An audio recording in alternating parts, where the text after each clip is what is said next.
Hi friends, நம்ம இன்றைக்கி mutton குழம்பு வைக்க போகிறோம். நம்ம இன்றைக்கி அவிச்சி தான் வைக்க போகிறோம். அது எப்படி செய்யலான்னு பார்த்துக்கலாம். நான் 1/2 கிலோ மட்டன் எடுத்துருக்கிறேன். கழுவி குக்கரில் போட்டேன். கொஞ்சம் இஞ்சி பூண்டு பேஸ்ட் கொஞ்சம் போட்டுக்கலாம். கொஞ்சம் மஞ்சத்தூள் போட்டுக்கலாம். மஞ்சத்தூள் போட்டு கொஞ்சம் தண்ணி ஊற்றிக்கலாம்.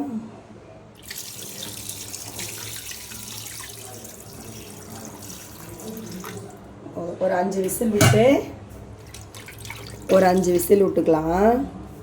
நல்லா மட்டன் வேகட்டும். வெந்த பிறகு இப்போ குக்கரில் வச்சாச்சு. அப்படியே பற்ற வச்சுக்கலாம். ஒரு 5 விசில் வரட்டும். நம்ம இன்றைக்கி அந்த மட்டன் குழம்புக்கு ஒரு பேஸ்ட் ஒன்று ரெடி பண்ணிக்கலாம்.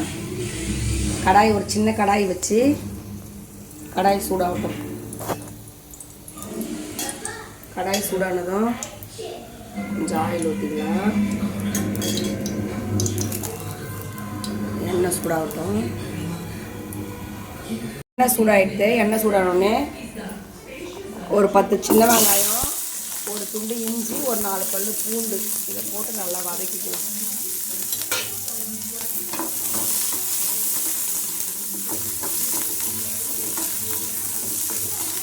மட்டன் குழம்புக்கு சின்ன வெங்காயம்லாம் போட்டால் நல்லா டேஸ்ட்டாக இருக்கும்ப்பா. இது கொஞ்சம் நல்லா வதங்கட்டும். இது நல்லா வதங்கணும், அப்போ தான் நல்லாயிருக்கும்.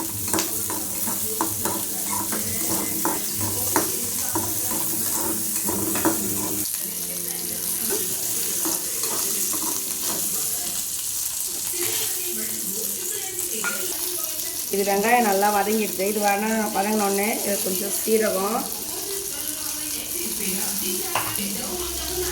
கொஞ்சம் மிளகு,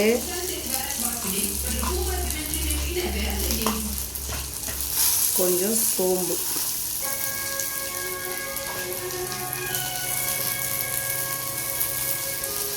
இதையும் போட்டு நல்லா வதக்கிக்கலாம்.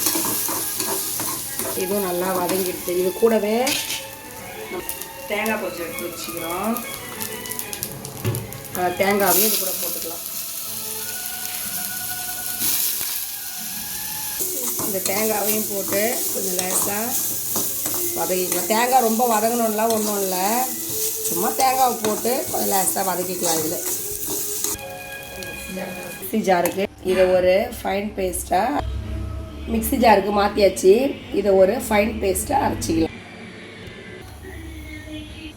குண்டா சூடாகிடுது. 2 கரண்டி எண்ணெய் ஊற்றிக்கலாம். எண்ணெய் காயட்டும். அவர் எங்கள் வீட்டு குட்டீஸ் கத்திட்டு போகிறாரு.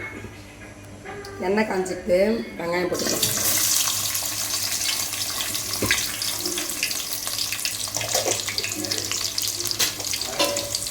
வெங்காயம் வதங்கட்டும். வெங்காயம் வதங்கிட்டு தக்காளி போட்டுக்கலாம்.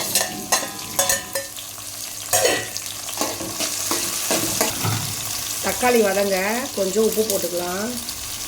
கொஞ்சம் தக்காளி நல்லா வதங்கட்டும். ஒரு தட்டு போட்டு மூடி வச்சிடலாம். வெங்காயம் நல்லா வதங்கிட்டு நம்ம அவிச்சு வச்ச கறியை போட்டுக்கலாம். கறியை போட்டு வதக்கலாம். இது கூட நான் ஒரு 2 உருளைக்கிழங்கு போட்டிருக்கிறேன். எனக்கு உருளைக்கிழங்கு வேணுன்றவங்க போட்டுக்கலாம், வேணான்றா விட்டுடலாம். எனக்கு பிடிக்கும், அதனால் போட்டிருக்கிறேன்.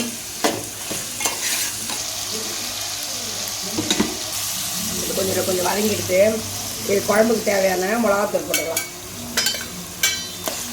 மிளகாத்தூள், மஞ்சத்தூள், கொஞ்சம் சில்லி பவுடர் போட்டிருக்கிறேன் நான். இது எல்லாம் சேர்த்து ஒன்றா வதக்கி விட்டுடலாம். இது எல்லாம் நல்லா ஒன்றா வதக்கியாச்சு. நம்ம வெங்காயம் தேங்காய் எல்லாம் அரைச்சி வச்சோம் இல்லையா, அந்த பேஸ்ட்டை இது கூட கலந்துக்கலாம். அந்த பேஸ்ட்டை இது கூட கலந்து கொஞ்சம் நல்லா கலந்துடலாம். இதுக்கு நம்ம கறியை வச்ச தண்ணி இருக்குது இல்லையா, இந்த தண்ணியை இதில் ஊற்றிடலாம். இந்த குழம்புக்கு நம்ம அந்த தண்ணியை ஊற்றிடலாம்.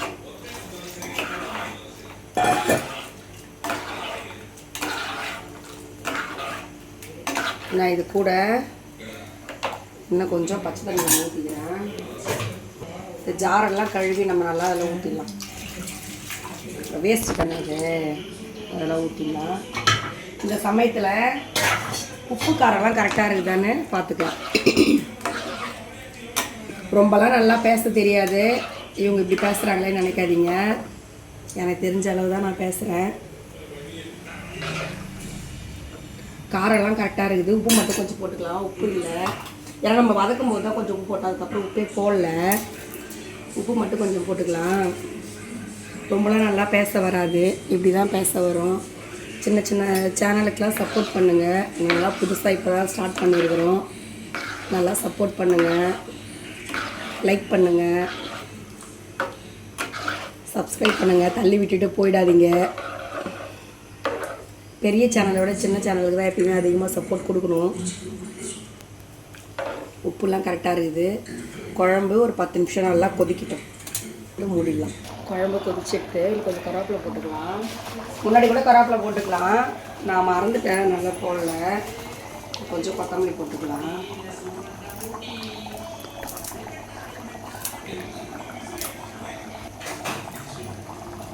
கொத்தமல்லி போட்டுக்கலாம்.